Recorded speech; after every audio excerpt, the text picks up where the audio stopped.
Ivangeli kaJohane isahluko 13 isahlukwana sokuqala.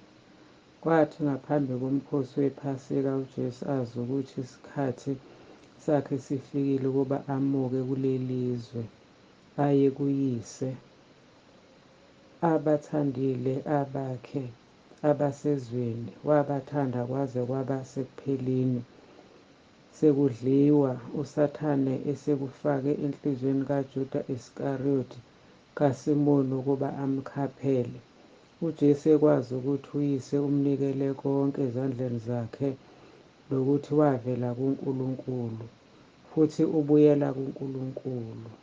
Wasuka ekudleni, wabeka izingubo zakhe, wathabatha indwangu, wakhwica.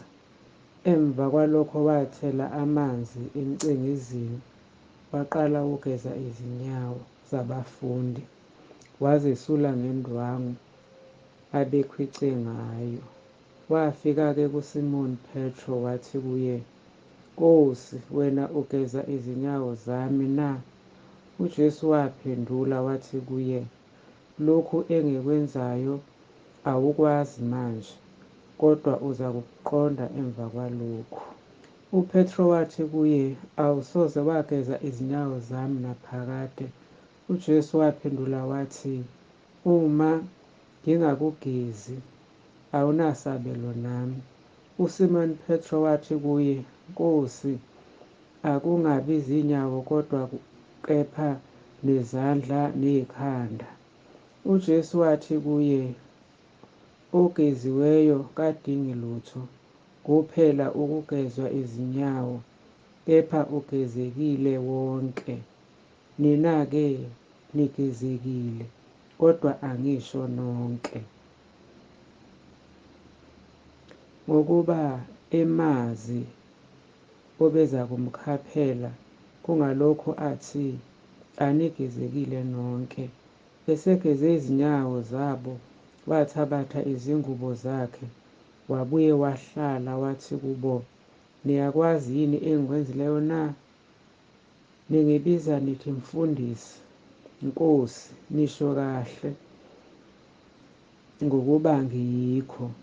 Uma-ke mina, iNkosi noMfundisi, ngigeze izinyawo zenu, nani-ke nifanele ukugezana izinyawo, ngokuba ngininikile isibonelo ukuba nenze nani njengalokhu ngenzile kini.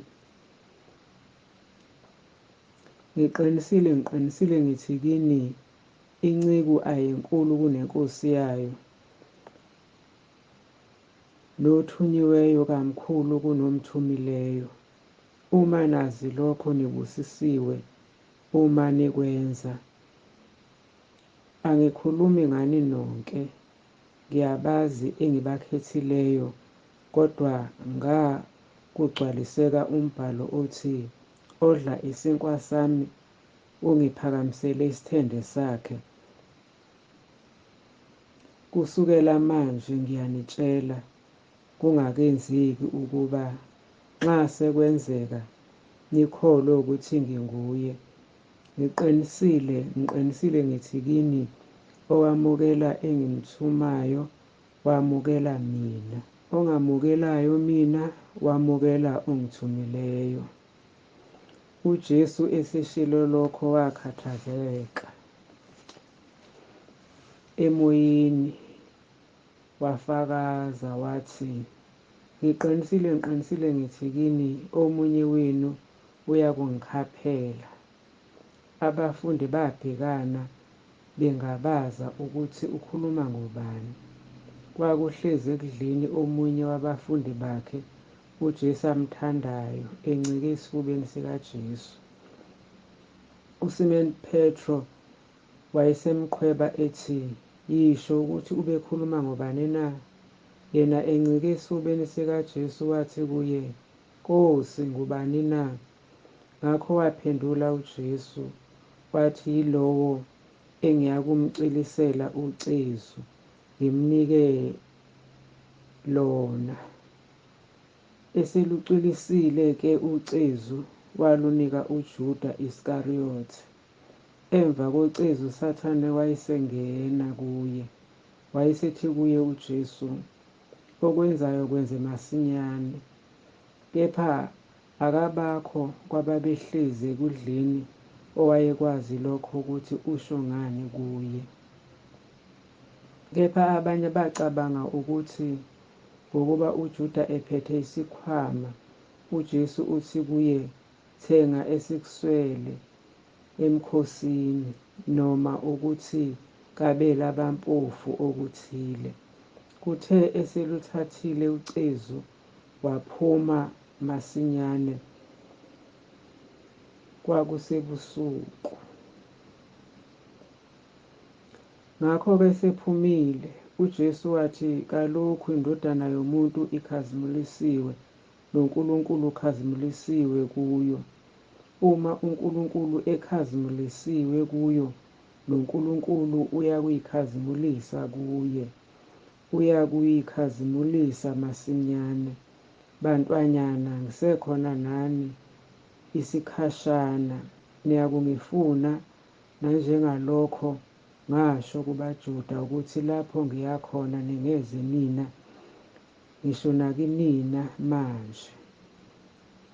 Ngininika umyalo omusha wokuba nithandane, njengalokho nginithandile, nani thandanani.